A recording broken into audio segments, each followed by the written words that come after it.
Okay, so, hi, hello, welcome back to another Creepypasta Story video. Today, Creepypasta I'm going to be reading is Bloody Mary, but before I get into it, I do want to say a few things. First off, the video is one take, so if you hear me stumble, mumble, fumble, and mess up my words, I am sorry.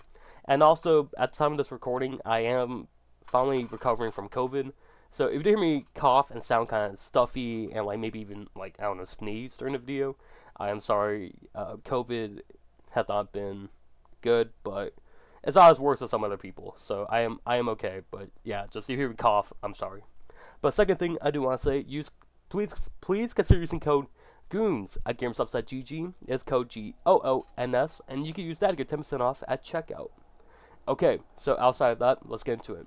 This creepypasta is called Bloody Mary.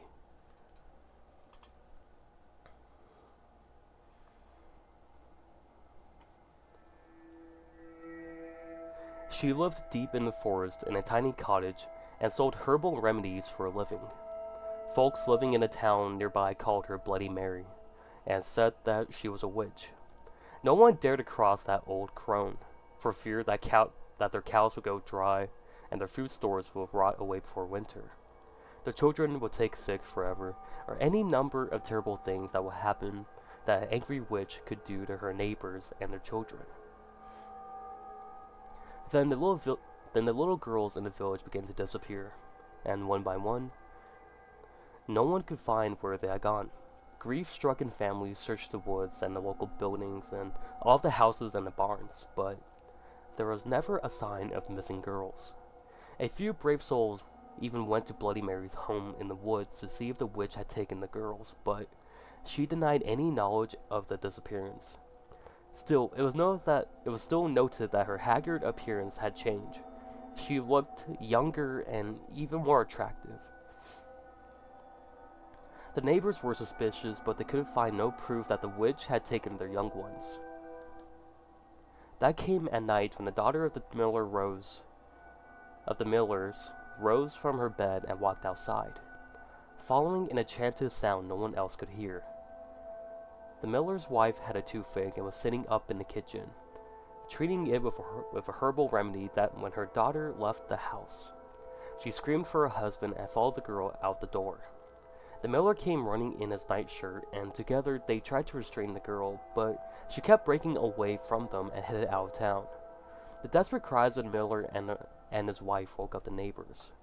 They came to assist the frantic couple, and suddenly a sharp-eyed farmer gave a shout and pointed towards a strange light at the edge of the woods.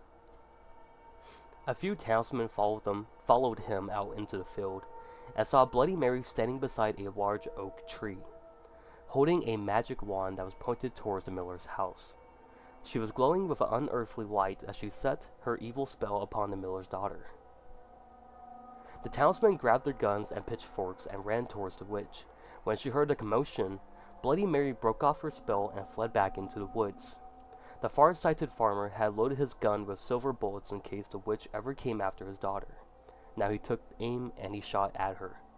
The bullet hit Bloody Mary in the hip and she fell to the ground. The angry townsmen leapt upon her and carried her back into the field, where they built a huge bonfire and burned her at the stake. As she burned, Bloody Mary screamed a curse at the villagers. If anyone mentioned her name aloud before a mirror, she would send her spirit to avenge her terrible death. Once she had died, the villagers went to her house in the woods and found the unmarked graves of the little girls the evil witch had murdered. She had used their blood to make her young again.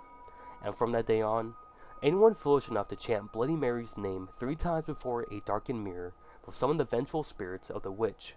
It is said that she tears her victims' bodies to pieces, ripping out their souls, and these souls will be burned in torment as Bloody Mary once was burned, and they will forever become trapped in the mirror. Okay, so that was Bloody Mary. Hopefully y'all enjoy that creepypasta, or kind of like urban legend. I don't know. This one could be a creepypasta revision, like most of the creepypasta ones. But hopefully y'all enjoyed. So I don't have anything else to say. Thank you guys so much for watching. Leave a like if you enjoyed. Subscribe. It helps out the channel. I'm trying to hit 500 subscribers so I can try to unlock the YouTube memberships and all that stuff. But yeah, also use code Goons. I'm not sponsored, but if I keep saying to use code Goons, they may give me a sponsorship one day. But yeah, outside of that, thank you guys so much for watching, and hope you guys have a good rest of your day, and I'll see you guys later. Bye everyone.